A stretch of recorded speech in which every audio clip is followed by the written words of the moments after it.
Welcome, everybody, to another edition of the Inside View with Teddy Panos. I am your host, Teddy Panos, coming to you here from the Inside Lowell Studios in downtown Lowell. I am coming to you on a Wednesday morning, somewhere around 10 a.m., where we used to do this show live, but works better recorded. And as we like to say, we like to provide here at Inside Lowell news, information, and sometimes entertainment on your schedule, not ours. Today, we think we're going to provide an awful lot of news and entertainment with our special guest, who's been one of the topics of discussion in the Lowell School Department. He always is. He is the superintendent of schools in Lowell, Joel Boyd. We're going to bring him in here in a quick second. Just want to thank our sponsors for helping make this podcast possible and all of Inside Lowell possible. Thank you to our friends at Washington Savings Bank, right on cue. Their logo pops up on screen there. They've still got an opportunity for Lowell and Dracut residents to get a 30% return on your money. How does it work? You open up a brand new account at Washington Savings Bank. You make $1,000 in qualified direct deposits during the course of 30 days. Now, qualified deposits, payroll, Social Security. Get yourself $1,000 in there within 30 days. They're going to give you $300. Voila, 30% return on your money. Many other tremendous banking services, both personal banking and commercial banking. So they focus on small business and they focus on the client. Washington Savings Bank, washingtonsavings.com to learn more.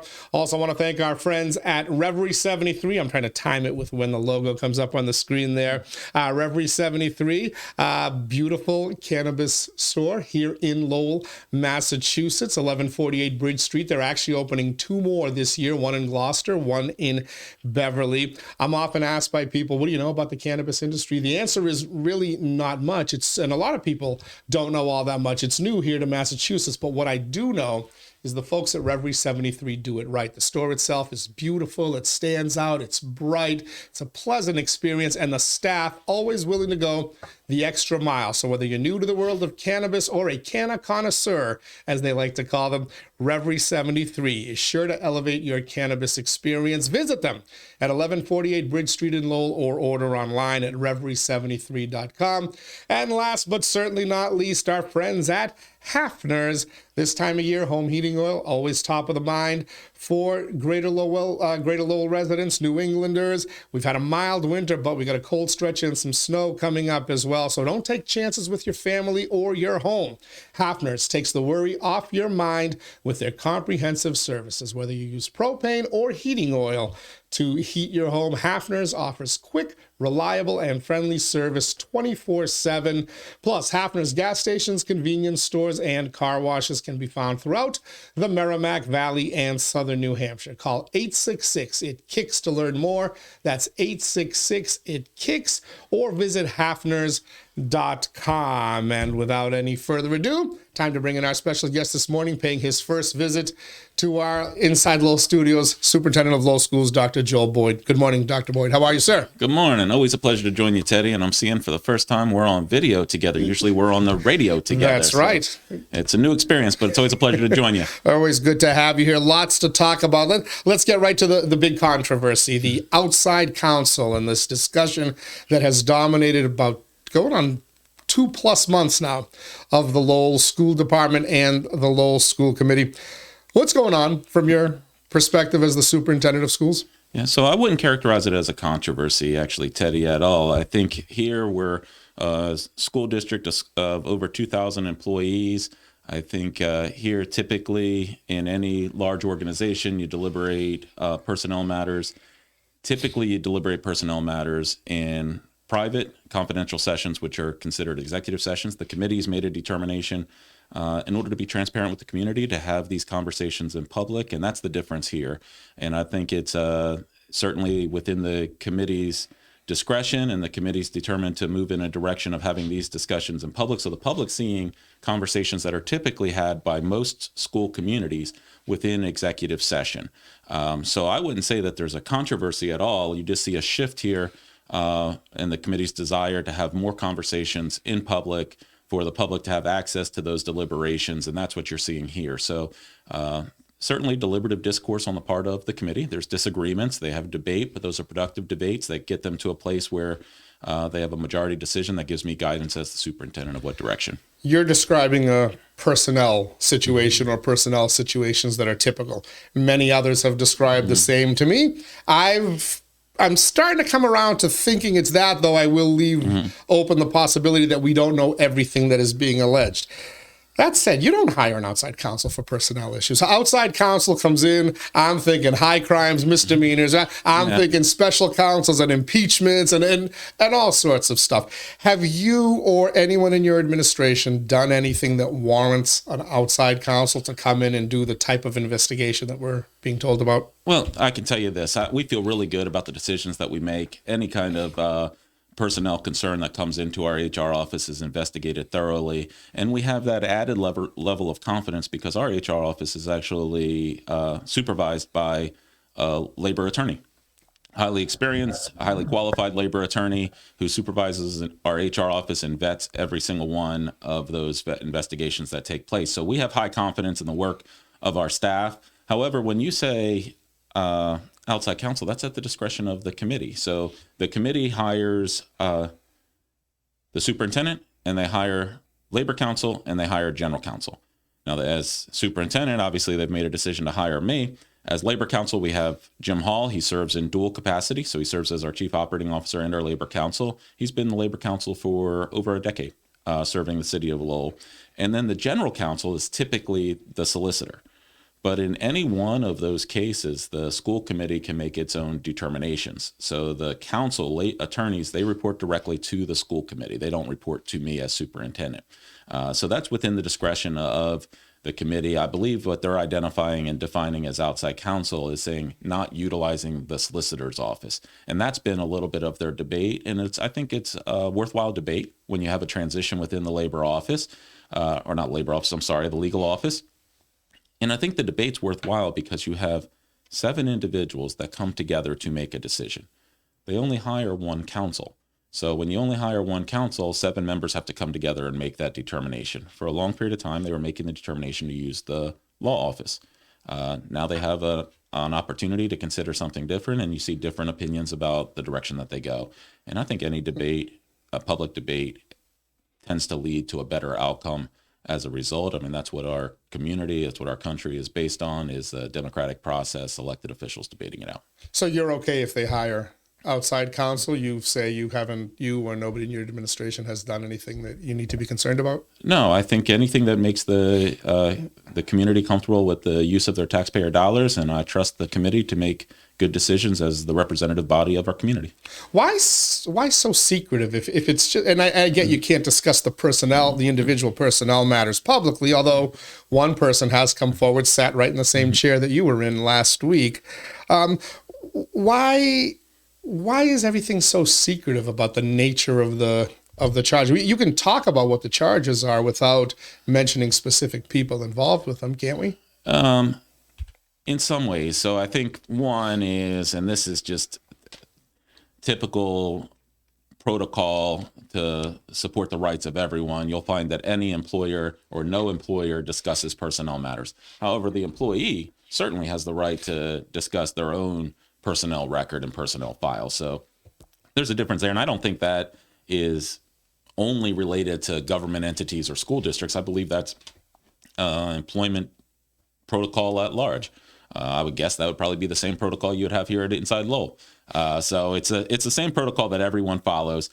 So the question then is, what can the employer or the public entity discuss? And that's really in terms of broad policy. You don't discuss specific cases. You can discuss broad policy. You can discuss anything that is subject to public scrutiny by virtue of the law. Unfortunately, personnel matters are not. So when you talk about contracts, for instance, well, contracts are public. So those are also part of an individual's personnel record, but we discuss contracts publicly. By all means, you had a lot of discussion about my contract when I came into the community. So you would have those discussions. Those are public discussions. Something that would go into an individual that's individually identifiable, that's part of someone's individual personnel file that is not subjected to public scrutiny. That, unfortunately, as an employer, I can't discuss publicly, even though there might be public interest in it. Are you aware of everything that's that's at play here. As we mentioned, Kara Pigeon, one of the teachers at the high school, came forward, spoke to the Lowell Sun, did a podcast with me. So we know about that one. Somebody else was divulged at the last city council meeting as well. But is that, to your knowledge, is that the totality of this, or are there more things going on behind the scenes that you are aware of? I would be aware of anything that was brought to my attention. So what I can't tell you is, was there something that wasn't brought to my attention? Well, there's always the possibility of that. Anything that was brought to my attention would have been vetted, would have been investigated, and would have been, if there was necessary, an intervention applied or remedy applied. If I'm aware of it, I can't tell you, am I aware of everything? Is there somebody out there that has a concern or a grievance that I'm not aware of? If it's gone through the formal channels, if it's followed through the school committee's policy, it would have certainly found its way across my desk. And for all of those cases that have found their way across my desk, we have investigated them thoroughly. Okay. One of those such cases is the aforementioned Kara Pigeon case. There was actually a union grievance filed, a procedure that was followed, and ultimately she was successful in that process. That hiring was, something was done that wasn't proper, and it led to a settlement of needing to reopen the hiring process there. Is that what are you at liberty to talk about in that particular case? Yeah, I think that's going to come back to that. I can't discuss individual personnel matters. I can share with you how our union contract reads. So first, so our union contract largely aligns with state law. Hiring decisions for any school-based hiring decision, that authority by law rests with the principal, in which case then as superintendent, I have approval authority there. So if a principal makes a hiring decision, I can certainly approve or decline that hiring decision. At that case, based on state law, it goes back to the hiring manager, it goes back to the principal. It's not the superintendent's discretion who to hire at the school level. So in it, the way our grievance process works based on our union contract is that the grievances are heard at the lowest level first, and then they're appealed up the chain of command, so to speak. So in this case, because it's a school-based, I shouldn't say in this case, in any case where it's a school-based decision, ultimately it can be appealed to me or it can be brought directly to me. Either of those options are the decision of the union. The union determines its own rights based on the contract, interprets its own rights, and applies them accordingly.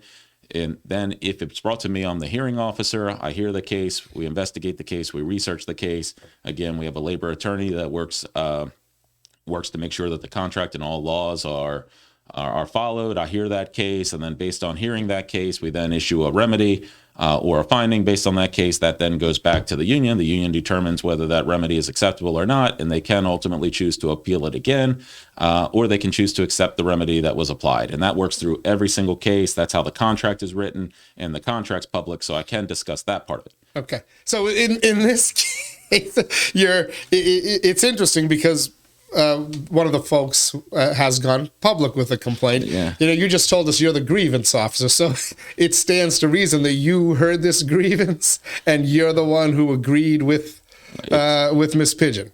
And was it your recommendation that the hiring process be reopened as the hearing officer? So you're gonna get in trouble here. I know. You're good at this, Teddy. I appreciate you. I really do. What I'll tell you is this: is that in a standard form in the grievance process, what we do is we investigate the entirety of it, as you would do in any type of hearing situation. In this case, because a school-based position, the way the grievance process follows is that it gets heard first at the school level, or the union can determine to bring it directly to me at the next level. So the union determines that. In either case, what I work as is I work as the hearing officer, so to speak, here as the superintendent to hear the case. I hear both sides of the case. There's always two sides to a case. I look at all of the surrounding evidence, conduct further inquiry and investigation if necessary, and then I render an opinion within a certain time frame. Render that opinion, that then goes back to the grievant, which is our unions as the representative bodies, and the union determines whether it accepts that remedy or appeals it further. That's what happens in every standard case. What I can't get into for you specifically is any individual case, because it becomes a part of an individual's personnel record. They can disclose as an employee, they have the right to do that. as the employer, I cannot. All right. So you make a ruling. There's union representation plus the employee at this process. You make a ruling. The union accepts the process. Does the employee also have to accept the process? One of the things that, and again, not to get specific here, but Ms. Pigeon told us, I never signed anything, was her exact words when I asked her that question. Like there was a grievance, there was a ruling made in your favor, and we had the resolution accepted. Her words, I never signed anything. Is that part of the process here? Does the employee, the aggrieved employee, have to accept what your resolution is or what the union accepts, or can they choose to do something else? All right. So first, when it comes to the grievance process, the union represents their members.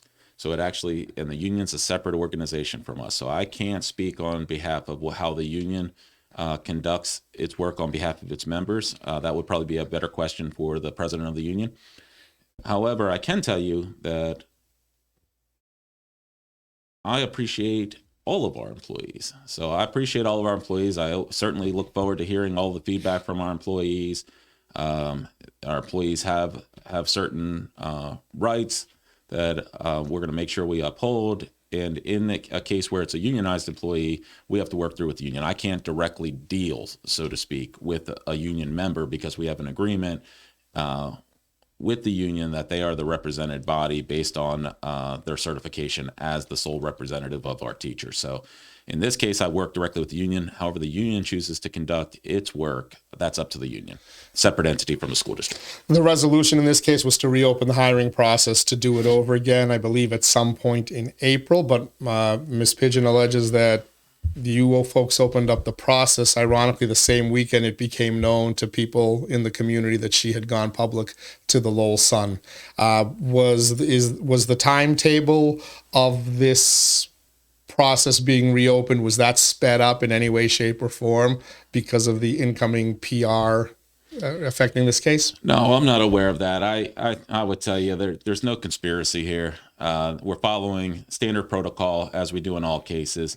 As I mentioned, it becomes different when it's discussed publicly. These things are typically discussed privately by all school districts around the country. Being discussed publicly makes it a little bit different, but I can tell you here, I know the principal of the school wants to make sure the process runs cleanly. He wants to make sure he's got the best candidates in the job. It's the principal's discretion based on state law who they hire. It is only the principal's discretion. Mine is an approval authority based on ed reform. And so I know the principal's very interested in making sure the process works smoothly. I know the individuals that are currently within the jobs are interested in making sure that a process works smoothly. And I think that's the entirety of this situation. Make sure it works well so that we can support our kids in our classrooms and so we can support our families in the community. Have you, anyone in your administration, be it central office or individual school principal offices, have you retaliated against anybody based on personality conflicts, union activities? No, I'm not aware of any of that. Anybody that has a concern, certainly there's a process at which point we investigate it. Like I said, with over 2,000 employees, we receive a number of reports. Every single one of those reports are investigated. Every single one of those reports we come to conclusion. If any of those things, as in any place of employment, if they are ever found to be, if there's any findings there, then we work to make sure we remedy them. And every case has been brought to conclusion. I can tell you, without speaking specifically about any particular case, so that I can speak in broad terms here, I'm not aware of any case right now that is currently pending at my level in terms of the grievance process. So we don't have any open grievances that are at my level at this point. Is this an attempt to get you?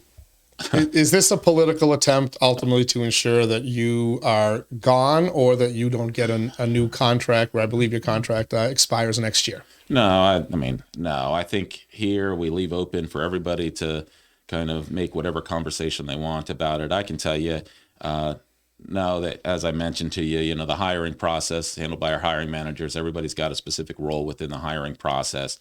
I think here is just an attempt by the committee to be public with a discussion that typically is held confidentially. And every committee can determine when it wants to reserve its right for executive session. They had a right here to executive session for this discussion. They've chosen to have it as a public discussion. And I believe that's in an effort to be transparent with the community. I don't think there's any conspiracy here. I don't have any reason to believe there's a conspiracy on any part, but I do know that when you choose to have public discussions that are not typically had publicly, it leaves open all of that inference and scrutiny and morning talk show banter. It certainly leaves that open. I've observed this long enough to know that you started in 2019, right? That's you right. were the 6th superintendent post George Sepetsaris. Now, if you want to include George Sepetsaris in 1999, 2000, we're talking 7 superintendents in 20 That's right. years. So there's always a political involvement here. It's been theorized you are in the process of beginning to ask to try to negotiate your next contract, your extension, and that this is kind of a way to stop that. Have you asked for a new contract? No. And actually, this is an election year. I really respect the committee that I have. It's an election year. It could be a new committee, could be the same committee. My contract goes through next year. So no, I'm not engaging in those discussions. I think it would be premature to do so. I don't have any reason to believe that this has anything to do with that. I think here you got an outgoing solicitor who is clearing her desk of the work within the solicitor's office, issued a letter to both myself and the school committee, suggesting that this was an important step to take. The committee's determined to have this discussion in public, and that's what it is. Okay. Would you like a new contract? Have you decided whether you want one or not? No, I haven't decided on that. I serve at the pleasure of the community. I think it's premature. My contract goes through next year. There could be the same school committee, could be a completely different one. I think at this point I've served with 3 different mayors here in the community in my 4 years here. I've served with 3 different school committee majorities. We've had 2 midterm resignations on the school committee. So a lot changes in a very short amount of time politically here in our community. I think it's a great city. Love being a part of the city. I own a home here. I'm going to be a member of this community. I'm going to be a resident of the city of Lowell, and I'm going to have and I'm looking forward to continuing to serve our children over the course of this year into next. But you're not sure if you want to stay for another term after your 4 years expire. I think it's premature to have that discussion. I would say that, I serve at the pleasure of the community. I've found a lot of support within the community. I found a really enjoyable tenure here in Lowell during the most difficult period in public education that certainly anyone can remember, and historians are perhaps saying ever in public education. So, and during that time, this community rallied together. It was a great place to be during the toughest of times, and I feel really good about the work we've done and the work going forward. So that's where my focus is, on our kids in the classroom. All right, let's talk a little bit about the kids in the classrooms first. I want to thank everyone for joining us again here on the Inside View with Teddy Panos and Lowell Schools Superintendent Dr. Joel Boyd. Also want to thank our sponsors for helping make our broadcast, our podcast possible, and all of Inside Lowell possible. As we like to say, Inside Lowell. If Lowell is your home, this is your place. Thank you to our friends at Reverie 73 Cannabis Store right here in Lowell. Their mission statement: to listen, explain, inspire, and delight. They're opening 2 more locations this year, one in Beverly, one in Gloucester. They're focused on customer education and customer experience, and their goal is to provide customers with an elevated experience and a vast selection of high-quality products. Visit them at 1148 Bridge Street in Lowell, or order online at reverie73.com. Thank you as well to our friends at Hafner's. In addition to auto pay and auto delivery, Hafner's offers seasonal budget and pre-buy plans. They offer propane and oil for competitive prices, next day delivery, 24 service for their oil customers. Hafner's Car Wash Club plan members receive unlimited washes each month to a plan that fits their vehicle's needs and their budget. If you go to Inside Lowell on Facebook, we posted a video of me driving through a car wash. Less than 3 minutes, my car was nice and clean, and my kids had a blast commenting on every contraption that cleaned the car. You want to become a Hafner's Car Wash Club member. And you can also use the Hafner's app to place your orders, pay your bills, update payment information, and so much more. Call 866-IT-KICKS, 866-IT-KICKS, or visit hafners.com to learn more. And I reach over here for my Washington Savings Bank coffee mug, which I received for opening my account here at Inside Lowell with our friends at Washington Savings Bank. You can open an account that might get you $300 an amazing 30% return on your money. Lowell and Drake residents. Open an account. You still have to the end of March to do so. If you deposit $1,000 direct deposits within 30 days, that could be your paychecks, that could be your Social Security checks. Get 2 direct deposits in there within 30 days, the total of $1,000, they're going to give you $300. Lowell and Drake residents, special offer just for you. Take advantage of it. Go to WashingtonSavingsBank.com to learn more. WashingtonSavings.com is actually the actual web address. Check them out in Lowell and in Drake. Back with Dr. Joel Boyd. Staying with kind of a hiring, human resources report came out before you started. The school committee went through one, got one. There were some recommendations. It's been suggested to me by some that no changes were made as a result of that human resources report. Is that accurate? No, that wouldn't be accurate. Actually, we've had a complete redesign of our entire HR office since I came on board. Our HR chief is brand new to the role when I came on board. He's been here for the duration.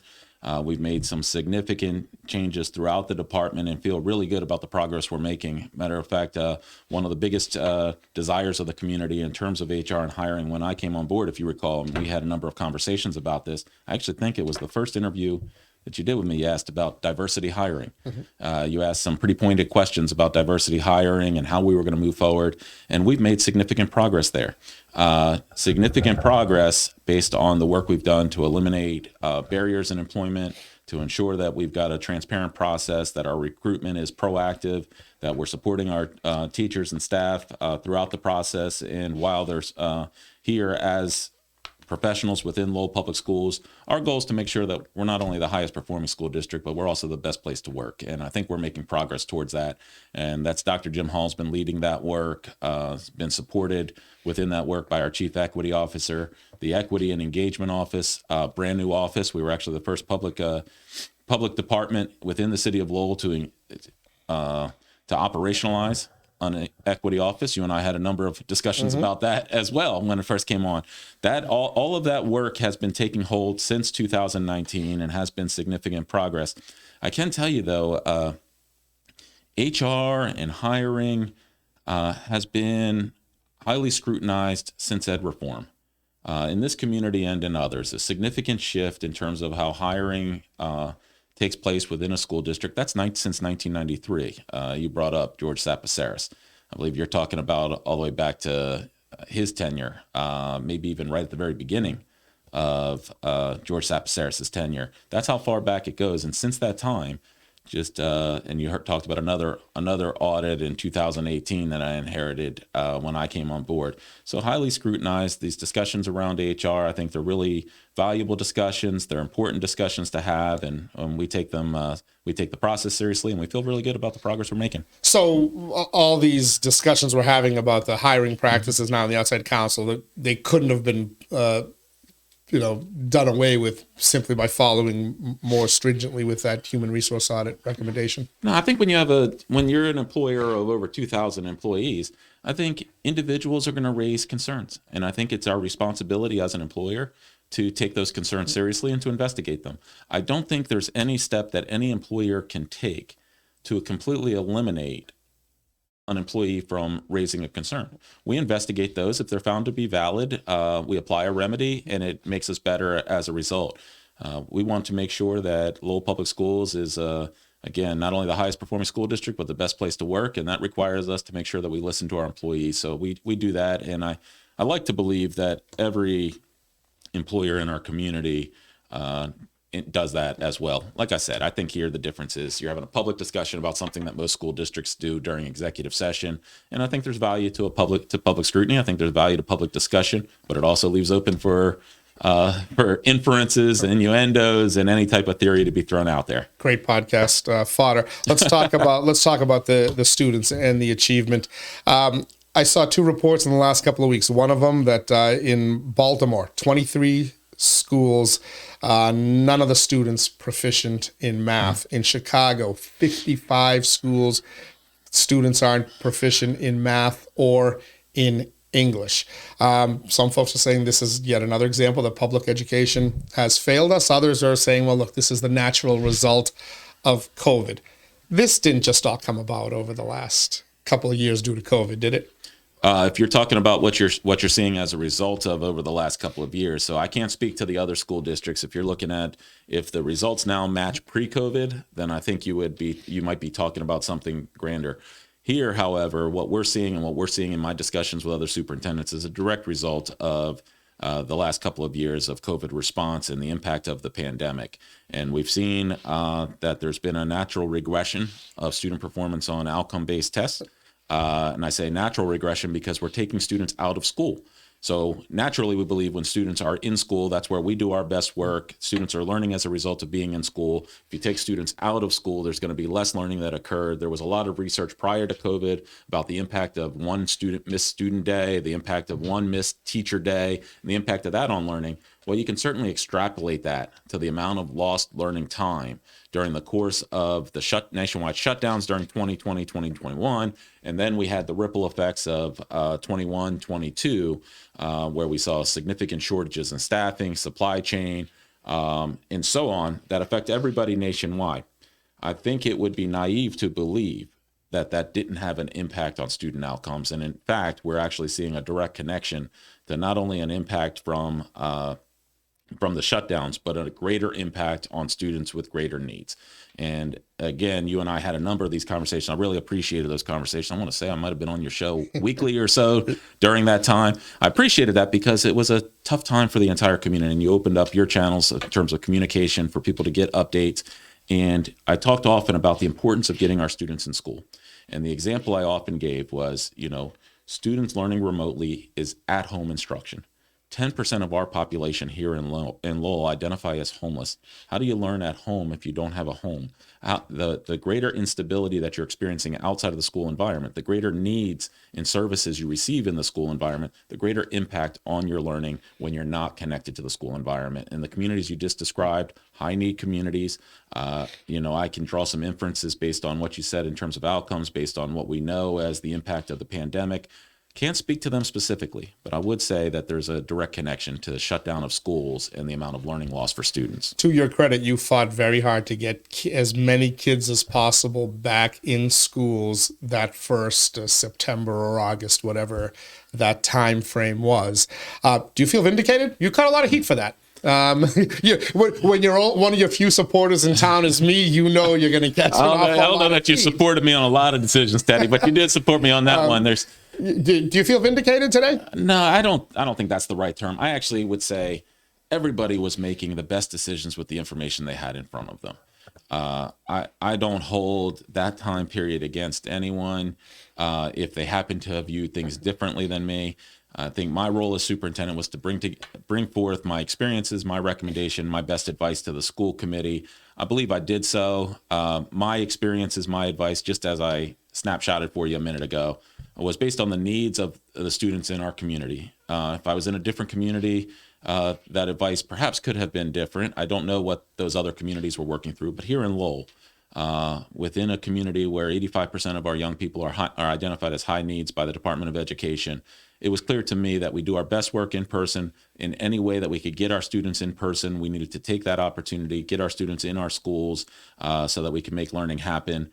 That I believed was necessary within Lowell. Others had different viewpoints, different expertise, different backgrounds. I do think the discussions, the debates were valuable. And I also say the best relationships are built through the toughest work. That was extremely difficult work. And even for the individuals that happened to disagree, we built relationships through that, and our schools are now benefiting as a result of those relationships. How bad is the fallout? When we were last chatting in my final radio days, you'd completed the first year post-COVID, and even that one was continuously interrupted, and you had said, we're still evaluating, but we know there's been some issues. Let's put aside the mental health issues for a moment here. Let's just talk strictly academic.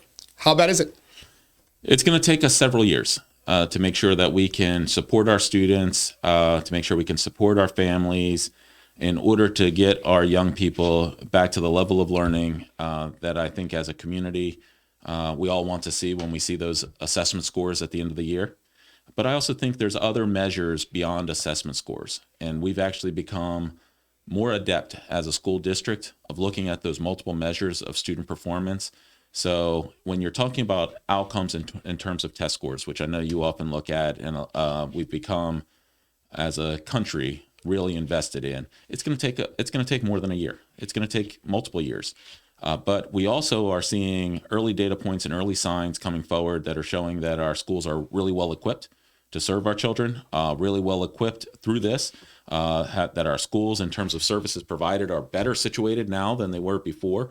A couple of the data points, we have more students taking part in extended learning opportunities. We have 10% of our student population. This is an off week right now. So anybody that's watching this podcast at a later date, this is the midwinter vacation week. Right now, we have our schools open. We have 1,300 young people enrolled in schools across the city of Lowell. I was just speaking with our coordinators this morning. We feel really good about the work that's happening this week. We have about 5,000 students that take part in our summer programs. Our summer programs now in Lowell, which work across our city, are as large as some school districts during their regular school year. So we have students that are taking part in extended learning opportunities. We feel really good about the quality of instruction happening in the classroom. Every student now has a Chromebook, a one-to-one rollout that now supports the learning in the classroom rather than taking the place of the learning in the classroom. So we're really well situated. The data is showing us that we're on the right track. But the question, as you positioned it with Chicago and others, looking at outcome-based test scores, standardized test scores, it's going to take some time, and we need to understand that as a community. Is the Lowell situation, and I would imagine it's not just Lowell, it'd be everybody in big cities in Massachusetts. Is it similar? Do you have like complete schools that the kids are lacking proficiency? Is when you say we've got work to do, what are we talking about? It's not as significant as 0% proficient. That is, that's vastly different than what we have here. But nonetheless, we see the same trends as we've seen across the country in urban communities, and the impact has been greater on populations and students of greater need. You see the impact as being greater. Our schools are working extremely hard. I think we have the best teachers in the Commonwealth. I think we've got the best principals in the Commonwealth. And fortunately, we're at a time period where the Commonwealth's investing in education, the federal government's investing in education, so we can get those resources into our schools where they're needed most. So we're not seeing as exaggerated examples as what you're seeing. However, we are also seeing that there's significant need, that there was significant learning loss, that our students who have the greatest need were impacted the most, which again kind of comes back to what we assessed would happen at the beginning of this, which was why so forcefully advocating to get our kids in school as soon as we could, because some of this stuff was predictable.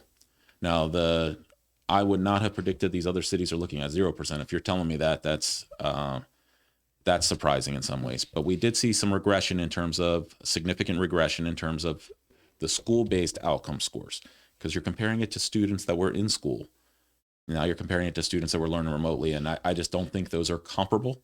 So I don't think you can compare one to the other. You got to look at where we are, which is the state said baseline data. We're looking at that, and we want to make sure that we understand where our kids are performing so we can support our students in the classroom and make sure that they're performing at a higher level than each and every day. You mentioned 1,300 kids across the district in school on school vacation week. That's close to 10%, right, of your... What are they actually doing, like classwork, or is this basically daycare for, as you said, you got about 10% of your population that's identifies as homeless here. Are we looking at glorified daycare, or is there actual learning going on here and in summer school that's helping close the learning gap post-COVID? Absolutely additional learning time.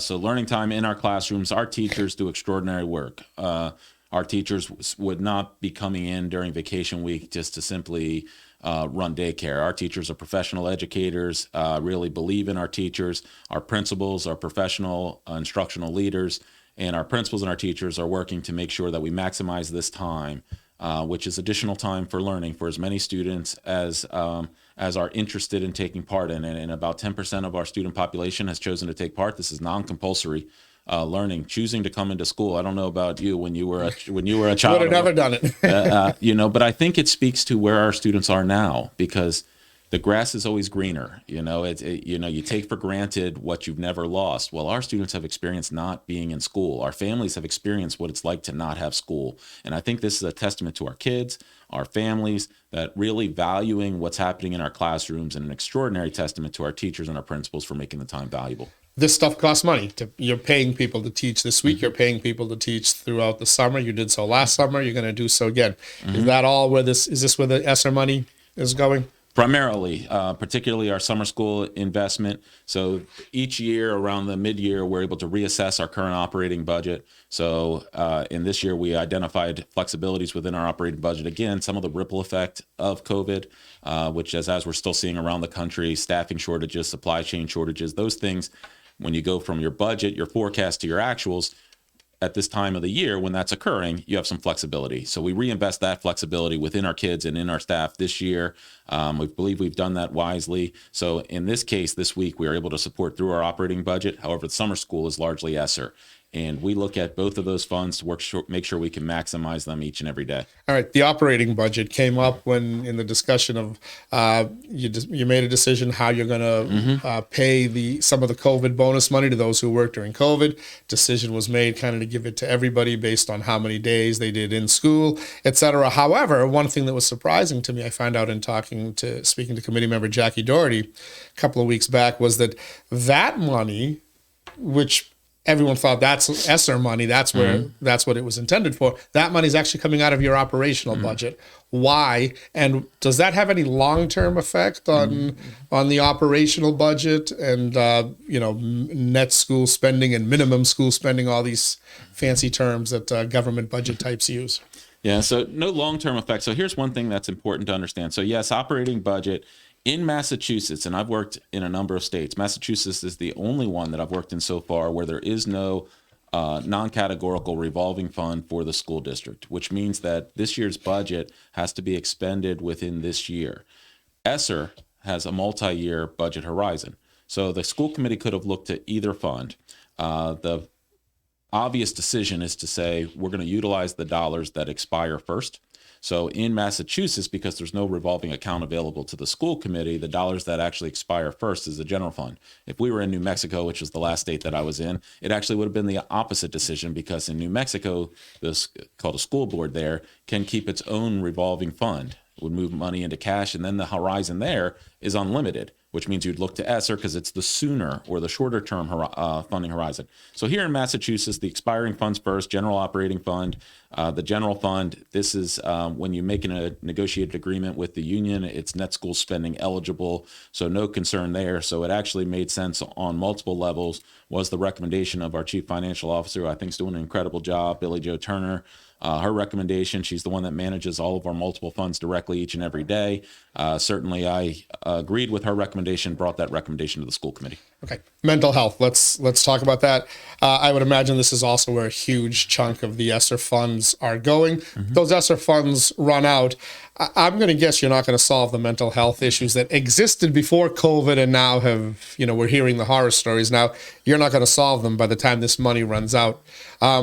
How do you maximize what you can do now, and then how can you keep some of these what they term guidance counselors, or what do you term them mental health experts that are kind of employed now? How do you term them? Yeah, so, and I'll give you kind of our ESSER planning was multi-year planning to avoid and mitigate what is the what we call a fiscal cliff. So funding, when you have a funding stream that ultimately is no longer available, it creates a cliff of sorts. That cliff can be mitigated in a number of ways. It can be mitigated in terms of planning, and it can also be mitigated by receiving additional funds through another funding source. So we have three things that we're looking at with all of our strategic investments, and mental health support was a significant investment, as was the extended learning time. First, we'll be looking to sustain it through the Student Opportunity Act. So investments in our schools that have been found to have a positive impact for students that is the committee's desiring to continue, we'd be looking first to the Student Opportunity Act, which will provide increased revenue to our general fund from the state because we're heavily state subsidized here in Lowell. High need districts receive a greater proportion based on the Student Opportunity Act. So sustaining through the Student Opportunity Act is one. The second is we'll look at those areas that are short-term investments, facilities. Those are completed projects. So if it's a completed project, unfortunately, we won't be able to continue to invest, but the projects that were planned for investment will be completed. The committee just had a discussion, for instance, about some facility resources at the Cawley Stadium for our student athletes. That'll be a completed project. We won't be able to continue to invest in those facility projects like that because the ESSER fund allows us those investments. But those would be completed projects. The third category would be areas that are either they're not completed projects and the committee is desiring not to continue them, to sustain them. And that falls into a category that we call strategic abandonment, meaning it had a short-term impact. It was a positive investment for the time of ESSER. However, it's not to have the long-term impact that requires an investment of the general fund. So you would take then those three categories, every single one of our investments through ESSER is mapped out over 3 years. And at the conclusion of the third year, it fits into one of those three categories. The committee's been continuously involved in that discussion. Excuse me. Tickle in my throat there. I want to end talking sports because we always chat sports. One direction you're gonna like, one you're not gonna like. You want to go with the good or the bad? No, give me the bad first. We're gonna end on a positive note. The head athletic trainer at Lowell High School. Excuse me. When did you know that there was charges against him? So we were informed by the police in October, and immediately at that point we took action. So that's a police investigation. Once we're notified by the police, that's when we take action as a school district. Certainly, as a police investigation, we follow the lead of the police. I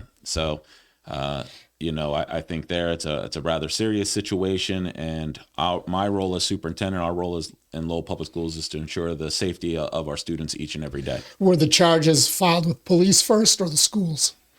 I got the report from the police. Is it possible that somebody complained to somebody at the high school? I follow the information given by the police. I think once the police engage in a full investigation, I defer in these instances, as I would recommend any superintendent does. When it's a police investigation, you defer to the police. So I'd tell you, anything and everything is always, you can certainly talk through anything and everything in terms of hypotheticals. Here, we follow the police investigation, follow their lead. Have any new allegations come forward? We see an awful lot in these cases, Michigan State, USA Gymnastics, that once one or two people come out and file a complaint, all of a sudden you notice there's a pattern. Have we learned anything like that about this particular case? I think here, again, we're just going to have to follow the police investigation. I'm hopeful that anybody who has any experience that warrants reporting, I'm hopeful that they found an opportunity to provide those reports. I know the police conducted a rather comprehensive investigation. And here we follow the lead of the police. I think we have a great police chief, Barry Goldner, who's doing an incredible job here in Lowell Police Department, and as Lowell Public Schools, we have a great partnership with the police. All right, what's going on with your athletic director at the high school? I think the athletic director, Scott Willett, is doing a great job. How about the one who had the job up until a month ago? Yeah, I think we're going to come back to the other discussion that we just said before about, I can't discuss individual personnel matters publicly, but I will tell you that I feel really good about Scott Willett. He's done an incredible job as a coach. He's been a part of Lowell Public Schools from the time he was a student through as a teacher, and everything he's touched athletically has quite literally turned to gold with his winning record, and we feel quite confident in his leadership as the interim athletic director. Is he interim through the end of the school year, or what? How long is he going to be the athletic director? He's been quite. He's been quite willing to take up the charge as needed. He's been doing a great work within the role, and I think that's just a discussion with Coach Willett. I think he's doing a great job right now, and certainly we'll keep the conversation going with him. It's kind of ironic that the first controversy you and I talked about on the radio, which one was that? Was a roundabout way of Coach Willett and the cross-country logo. You remember? Now we're back to... Man, that feels like a time machine at this point with that discussion. Wow. How long ago was that one? Probably 2019, right? Or early, the pre-COVID, the fall of 2019. It doesn't feel like that was only 4 years ago. I don't know about you. All right, and let's end with your beloved Philadelphia sports teams, because we always have to talk Philly sports. I think my Celtics have gotten the better of your 76ers on the basketball front. However, your Eagles are right on the cusp of the Super Bowl. But how much did that one hurt? They were there. It was an exciting game. I think my wife put it well. She's not a sports fan, But, I got her really excited. It was the Eagles, and we had the Phillies in the World Series. So, telling my wife, I said, well, you got to be a fan of these games. So then she got herself really excited about it. She woke up the next morning and she said, I don't see how anybody can be a sports fan with how you feel the next day after a game like that. And I tell you, it's just part of competition. I certainly see how fans feel that aren't engaged in competition, but sports has been part of my life growing up. And, you got to reflect on that and say, hey, man, great opportunity to be in the Super Bowl. Now let's win the next one. Was that a holding penalty? A defensive holding penalty? The defensive back said it was. I got to defer to him. By the way, kudos to your Philly people. You're not the fans. The fans were complaining about it from the get-go, but the coaches, the players didn't make a stink about it. They didn't make a stink about it on the field. They didn't make a stink about it in the post game. They took it well. I'll answer the question. Yes, it was defensive holding, but they don't call that at the end of a Super Bowl, and they let another dozen of those go in the game. Yeah, I mean, it's here's your chance. I think you can go either way. I'll defer to the defensive back. I'm not living it, and I'm not an NFL referee. I certainly would have preferred for the call not to be made. I would have preferred for the Eagles to win, but I don't. I try to stay out of second guessing referees. If you put it in the referee's hands, this is what my wrestling coach used to say. If you're going to complain about the ref, you should have taken it out of his hands. You should have pinned the guy. You should have taken care of business on your end. You wouldn't have to worry about the ref. And that was always my coach's perspective. It was my perspective when I coached wrestling. And it's the perspective I try to take as a fan. But I do love the debates. I just don't, if the defensive back would have come out and said, here's what actually took place, as we see happen quite often now, unfortunately, in basketball as of late. If he came out and we had a review, but this is a questionable call. The ref made a decision, subjective decision, and you go on. Shouldn't have left it in his hands. We should have won that game by far more than worrying about the fourth quarter and a penalty call at the end of the fourth quarter. All right. Sports with Dr. Joe Bode. Oh, quick question for you. I'm hearing some stories that the stands at the new Lowell High gymnasium, the bleachers, they don't come out all the way because they would go onto the court. Are those the wrong size bleachers that were ordered, or those? I've also heard somebody tell me those are temporary because there was a supply shortage, so they wanted to get through year one. What do you know about that for folks who are asking? I'll have to look into the bleachers. I can tell you this. We've got a great project manager over there that we're in regular discussions with. Each time a question comes up, they've been very good to analyze it. We've got an owner project manager that's not in this for profitability, works on behalf of the city, and has been doing great work here to analyze each of these. I've had questions about any aspect of the athletic center, and we're going on to do even bigger work over on that campus. So I'll have to look into that one specifically, but every question that's come, they've analyzed it and come up with a good answer. So. All right. When you look into it, look into the other one. Where I was sitting, where they do pull the bleachers out, I noticed that the bathrooms, the much discussed bathrooms or lack thereof, are off to the right. There's a set of bleachers there that are up against the wall, not pulled out. It strikes me that if those are pulled out, no one's going to be able to get to the bathroom. Are those bleachers movable? I'll take a look at all of it. I'll tell you that. I can tell you there have been things that have come up with that might seem like small questions. We want this to be perfect.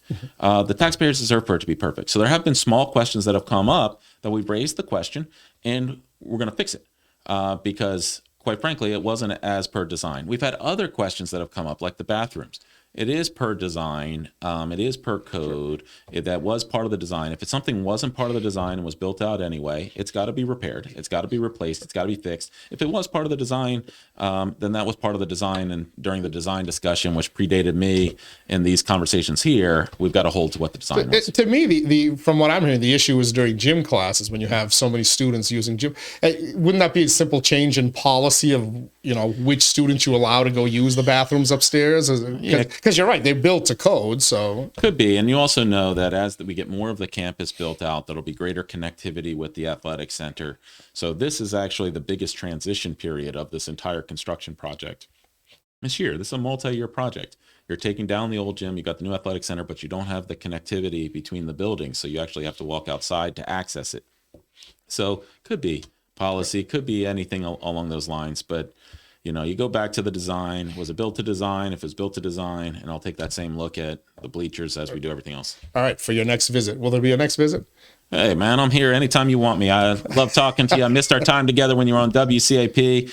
I think anything you want to discuss, hopefully there's a next visit around June. when my Sixers are beating your Celtics in the conference finals. Well, we'll bring you back before then because my hunches will have plenty to talk about. Hey, anytime. Dr. Joel Boyd, thank you so much for joining us. Thank you. I appreciate it, Teddy. And thank you for joining us as well on the Inside View with Teddy Panos. Again, if you're not sure when you're watching it, but it'll be out on our website, InsideLowell.com. It'll be on our podcast section of the website. It'll be on Facebook. And also, our podcasts are now available on Spotify, Apple Podcasts, Google Podcasts, a number of other podcast services. We're working on more about that, but now you can catch them, as we like to say, news, information, entertainment on your schedule, not ours. Thank you so much for joining us, everybody. Till next time, stay safe.